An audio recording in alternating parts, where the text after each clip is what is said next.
We paid £16 for accessible parking with the cricket club.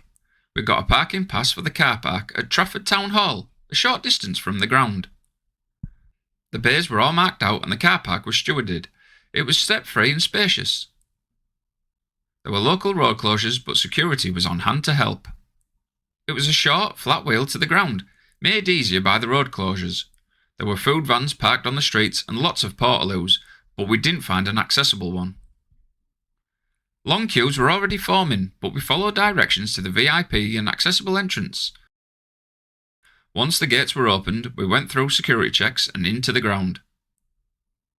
The area around the ground is usually a matchday car park, and it was all step-free with more food and drink outlets, merch desks and portaloos. A tarmac pathway led from the parking area through onto the pitch. Staff were running a one-way system which made things easier.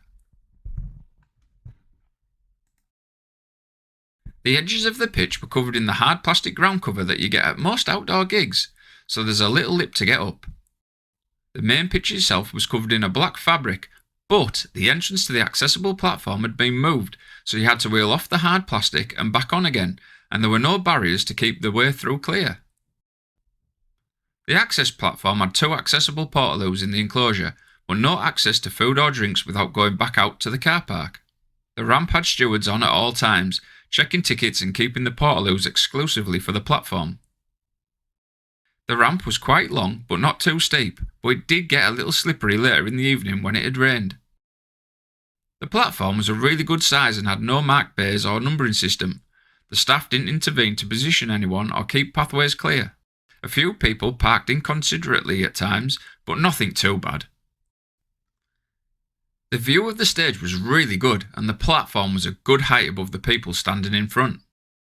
Being a cricket ground, there was no cover from the sun or rain, so come prepared. As the crowds filled up, it got extremely difficult to get back out to the parking area for food and drinks. The gig itself was very good. Our view was uninterrupted throughout and the sound quality was excellent. As it was June the 21st, it wasn't pitch dark when the gig finished.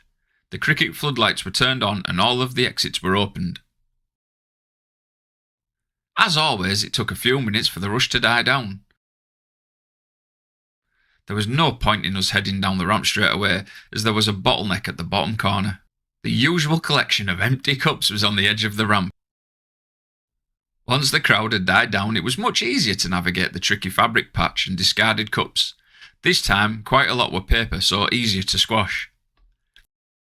As we headed back to the car, it had quietened down quite a bit, and the roads were still closed. The merch desks were closed, but the food vans out on the street were busy. When we booked the parking, we were told the park would be kept locked until 11:30, but once the crowds were at safe level, they let us out. Local roads were gridlocked, so it took us quite a while to get back to the motorway.